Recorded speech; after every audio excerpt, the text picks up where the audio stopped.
ಒಂದಾದ ಮೇಲೆ ಒಂದು ಹಗರಣಗಳು ಹೊರಗಡೆ ಬರ್ತಾ ಇವೆ. ಇಂಥ ಸಂದರ್ಭದಲ್ಲಿ ಕಾಂಗ್ರೆಸ್ಗೆ ಮತ್ತೊಂದು ಆಘಾತ ಈಗ ಶುರುವಾಗಿದೆ. ಕಾಂಗ್ರೆಸ್ ವಿರುದ್ಧ ಮತ್ತೊಂದು ಬೃಹತ್ ಹಗರಣದ ಆರೋಪ ಕೇಳಿ ಬಂದಿದೆ. ಅಮೃತ್ ಯೋಜನೆಯ ಅನುದಾನ ದುರ್ಬಳಕೆಯ ಆರೋಪ. 17,000 ಕೋಟಿ ರೂಪಾಯಿಯ ಅನುದಾನದ ದುರ್ಬಳಕೆಯ ಆರೋಪ. ನೋಡಿ ಹೆಂಗಿದೆ. ಕೇಂದ್ರ ಸರ್ಕಾರದ ಅಮೃತ್ ಯೋಜನೆಯ ಅನುದಾನ ಉನ್ನತ ಮಟ್ಟದ ತನಿಖೆಗೆ ಎನ್.ಆರ್. ರಮೇಶ್ ಆಗ್ರಹಿಸಿದ್ದಾರೆ. ಲೋಕಾಯುಕ್ತ ಅಪರ ಪೊಲೀಸ್ ಮಹಾನಿರ್ದೇಶಕರಿಗೆ ದೂರನ್ನು ಕೂಡ ಕೊಟ್ಟಿದ್ದಾರೆ. ಬೃಹತ್ ಹಗರಣ ಅಂತ ಹೇಳಿದ್ದಾರೆ. 7,000 ಪುಟಗಳ ವಿವರಗಳನ್ನು ಕೊಟ್ಟಿದ್ದಾರೆ. ಇನ್ನು KUWS ಅಂಡ್ DB ಇದರ ಹೊಣೆಯನ್ನು ಹೊರಬೇಕು ಅಂತ ಕೂಡ ಅವ್ರು ಹೇಳಿದ್ದಾರೆ.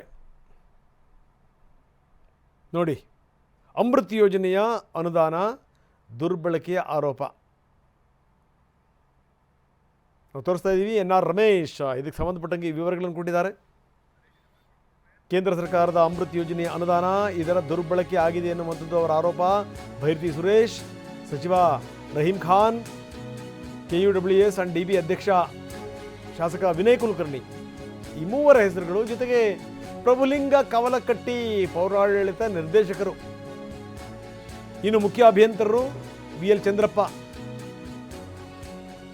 TN ಮುದ್ದುರಾಜಣ್ಣ, ಇವರೆಲ್ಲರ ಮೇಲೆ ಸಾಲು ಸಾಲು ಆರೋಪಗಳನ್ನು ಎನ್.ಆರ್. ರಮೇಶ್ ಮಾಡಿದ್ದಾರೆ. ನಗರಾಭಿವೃದ್ಧಿ ಸಚಿವ ಭೈರತಿ ಸುರೇಶ್, ಸಚಿವ Rahim Khan, KUWS and DB ಅಧ್ಯಕ್ಷ ವಿನಯ್ ಕುಲಕರ್ಣಿ, ಪೌರಾಡಳಿತ ನಿರ್ದೇಶಕರು ಪ್ರಭುಲಿಂಗ ಕವಲಕಟ್ಟಿ ಪಟ್ಟಿ ಮಾಡ್ಕೊಂಡು ಕೊಟ್ಟಿದ್ದಾರೆ. ಜೊತೆಗೆ ಮುಖ್ಯ ಅಭಿಯಂತರರಾಗಿರುವಂಥ VL ಚಂದ್ರಪ್ಪ, TN ಮುದ್ದುರಾಜಣ್ಣ ವಿರುದ್ಧನೂ ಕೂಡ ಆರೋಪ ಕೇಳಿ ಬಂದಿದೆ. 17,000 ಕೋಟಿ ದುರ್ಬಳಕೆಯ ಆರೋಪ. ಇದು ಎಲ್ಲಿಂದ ಎಲ್ಲಿ ಬಂದು ನಿಲ್ಲುತ್ತೆ, ಏನು ಎತ್ತ ನೋಡಬೇಕು. ಯಾಕಂದರೆ ಇದಕ್ಕೆ ಸಂಬಂಧಪಟ್ಟಂಗೆ ಈಗ ಹಿಂದೆಲ್ಲ ನೋಡಿದ್ದೀವಿ. ನೋಡಿ, ಅವರು ಪೇಜ್ ಗಟ್ಟಲೆ ಎತ್ಕೊಂಡ್ಬಂದಿದ್ದಾರೆ ರಮೇಶ್.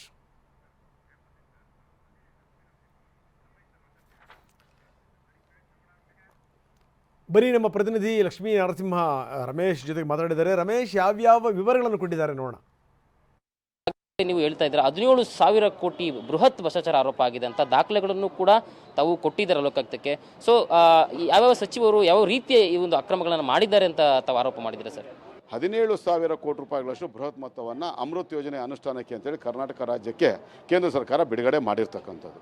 ಆ 27 ನಗರಸಭೆ ಮತ್ತು ಪುರಸಭೆ ವ್ಯಾಪ್ತಿಯಲ್ಲಿ ಇಷ್ಟು ಕಾಮಗಾರಿಗಳು ಅನುಷ್ಠಾನಗೊಂಡಿದೆ ಅಂತ ನಾವು ಖುದ್ದಾಗಿ ಪರಿಶೀಲನೆ ಮಾಡಿದಂಥ ಸಂದರ್ಭದಲ್ಲಿ ಅನುಮೋದಿತ ಅಂದಾಜು ಪಟ್ಟಿಯಲ್ಲಿರ್ತಕ್ಕಂಥ 25% ಕೂಡ ಕಾಮಗಾರಿಗಳು ಅಲ್ಲಿ ಅನುಷ್ಠಾನಗೊಳ್ಳದೆ ಗುತ್ತಿಗೆದಾರರಿಗೆ ಸಂಪೂರ್ಣ ಹಣ ಬಿಡುಗಡೆ ಆಗಿರ್ತಕ್ಕಂಥದ್ದು ದಾಖಲೆಗಳು ನಮ್ಗೆ ಕಂಡು ಬಂದಿದ್ದರಿಂದ ನಾನು RTI ಅಡಿಯಲ್ಲಿ ದಾಖಲೆಗಳನ್ನ ಸಂಗ್ರಹ ಮಾಡಿದಾಗ ಇವತ್ತು ನಾನು 7,281 ಪುಟಗಳ ಸಂಪೂರ್ಣ ದಾಖಲೆಗಳ ಸಹಿತ ಜಾರಿ ನಿರ್ದೇಶನಾಲಯದಲ್ಲಿ ಮತ್ತು ಲೋಕಾಯುಕ್ತದಲ್ಲಿ ನಾನು ದೂರನ್ನು ನಗರಾಭಿವೃದ್ಧಿ ಸಚಿವರಾಗಿರ್ತಕ್ಕಂಥ ಭೈರತಿ ಸುರೇಶು, ಪೌರಾಡಳಿತ ಇಲಾಖೆ ಸಚಿವರಾಗಿರ್ತಕ್ಕಂಥ ರಹೀಂ ಖಾನ್ ಅವರು, ಹಾಗೆ ಕರ್ನಾಟಕ ನಗರ ನೀರು ಸರಬರಾಜು ಮತ್ತು ಒಳಚರಂಡಿ ಮಂಡಳಿ ಅಧ್ಯಕ್ಷರಾಗಿರ್ತಕ್ಕಂಥ ವಿನಯ್ ಕುಲಕರ್ಣಿ ಅವರು ಸೇರಿದಾಗೆ ಇವರ ಈ ಒಂದು ಊಟಿಗೆ ಸಂಪೂರ್ಣವಾದಂಥ ಸಹಕಾರವನ್ನು ಕೊಟ್ಟಿರ್ತಕ್ಕಂಥ ಭ್ರಷ್ಟ IAS ಅಧಿಕಾರಿಯಾಗಿರ್ತಕ್ಕಂಥ ಪ್ರಭುಲಿಂಗ ಕಾವಲಿಕಟ್ಟಿ, ಪೌರಾಡಳಿತ ಇಲಾಖೆಯ ಆಯುಕ್ತರು ಮತ್ತು ನಿರ್ದೇಶಕರು, ಹಾಗೆ ಕರ್ನಾಟಕ ನಗರ ನೀರು ಸರಬರಾಜು ಮತ್ತು ಒಳಚರಂಡಿ ಮಂಡಳಿ ಇಬ್ಬರು ಮುಖ್ಯ ಅಭಿಯಂತರು ಸೇರಿದಾಗೆ ಎಲ್ಲ ಅಧಿಕಾರಿಗಳ ವಿರುದ್ಧ ನಾನು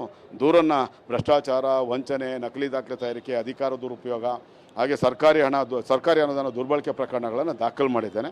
ಜಾರಿ ನಿರ್ದೇಶನಾಲಯ ಕೂಡ ಮನಿ ಲ್ಯಾಂಡ್ರಿಂಗ್ ಆಕ್ಟ್ ಅಡಿಯಲ್ಲಿ ನಾನು ಪ್ರಕರಣಗಳನ್ನು ದಾಖಲು ಮಾಡಿದ್ದೇನೆ. ಪೂರ್ವ ನಿಗದಿತ ಗುತ್ತಿಗೆದಾರರ ಮೂಲಕ, ಮೊದಲೇ ನಿಗದಿ ಮಾಡಿರ್ತಕ್ಕಂಥ ಗುತ್ತಿಗೆದಾರರ ಮೂಲಕ ಟೆಂಡರ್ ಪ್ರಕ್ರಿಯೆಯಲ್ಲಿ ಬೇರೆ ಯಾರು ಭಾಗವಹಿಸಿದ ರೀತಿಯಲ್ಲಿ ಮಾಡಿ ಅವರಿಗೆ ಯಾವ ರೀತಿ ಲೂಟಿ ಮಾಡಲಿಕ್ಕೆ ಅನುಕೂಲ ಬೇಕೋ ಎಲ್ಲ ಅನುಕೂಲಗಳನ್ನು ಮಾಡಿಕೊಂಡು ಈ ಒಂದು ಭ್ರಷ್ಟಾಚಾರವನ್ನು ಇವರು ಎಸಗಿರ್ತಾರೆ. ಈಗ ತಾವು ಆರೋಪ ಅಂತ ಮಾಡಿದ್ದೀರಾ, ದಾಖಲೆಗಳನ್ನು ಕೊಟ್ಟಿದ್ದೀರಾ, ಲೋಕಾಯುಕ್ತ ದೂರು ಸಲ್ಲಿಕೆ ಮಾಡಿದ್ದೀರಾ ಅಧಿಕೃತವಾಗಿ. ಸೊ ತಮ್ಮ ಒಂದು ನೇರವಾದ ಆಗ್ರಹವೇನು, ಯಾವ ರೀತಿ ತನಿಖೆ ಆಗಬೇಕು ಅಂತ ತಮ್ಮ ಒಂದು ಇಚ್ಛೆ ಇದೆ ಸರ್? ನಾನು ನಿನ್ನೆ ದಿವಸ ನಮ್ಮ ಪ್ರಧಾನಮಂತ್ರಿಗಳಾಗಿರ್ತಕ್ಕಂಥ ನರೇಂದ್ರ ಮೋದಿ ಅವರಿಗೆ ಮತ್ತು ಕೇಂದ್ರ ಸರ್ಕಾರದ ನಗರಾಭಿವೃದ್ಧಿ ಸಚಿವರಾಗಿರ್ತಕ್ಕಂಥ ಮನೋಹರ್ ಲಾಲ್ ಖಟ್ಟರ್ ಅವರಿಗೆ 7281 ಪುಟಗಳ ದಾಖಲೆಗಳ ಸಹಿತ ಅವರಿಗೆ ರಿಜಿಸ್ಟರ್ ಪೋಸ್ಟನ್ನು ಮಾಡಿ ಒಂದು ಅವರ ಕಚೇರಿಗೆ ಕಳಿಸ್ಕೊಟ್ಟು CBI ತನಿಖೆ ವಹಿಸಿ ಅಂತ ಕೇಳಿದ್ದೀವಿ. ಹಾಗೆ ಮುಖ್ಯಮಂತ್ರಿಗಳಿಗೆ ನಿಮ್ಮ ಸರ್ಕಾರದಲ್ಲಿ ನಿಮ್ಮ ಬಲಗೈ ಬಂಟರಾಗಿರ್ತಕ್ಕಂಥ ಸಚಿವರೇ ಇದರಲ್ಲಿ ಭಾಗಿಯಾಗಿರೋದ್ರಿಂದ ನೀವು ಉನ್ನತ ಮಟ್ಟದ ನ್ಯಾಯಾಂಗ ತನಿಖೆ ವಹಿಸಿ ಅಂತ ಅವ್ರನ್ನ ಆಗ್ರಹ ಮಾಡಿದ್ದೇನೆ. ಘನತೆಯುತ ರಾಜ್ಯಪಾಲರಿಗೆ ಭ್ರಷ್ಟಾಚಾರ ನಿಗ್ರಹ ಕಾಯ್ದೆ ಅಡಿಯಲ್ಲಿ ಈ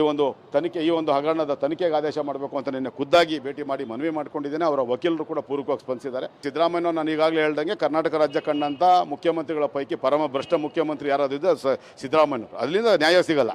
ಕೇಂದ್ರ ಸರ್ಕಾರ 100ಕ್ಕೆ 100 ಈ ಪ್ರಕರಣದ ತನಿಖೆಯನ್ನು CBI ವಹಿಸುತ್ತೆ ಅಂತ ನಾನು ದೃಢವಾದಂಥ ನಂಬಿಕೆ ಇಟ್ಕೊಂಡಿದ್ದೆ.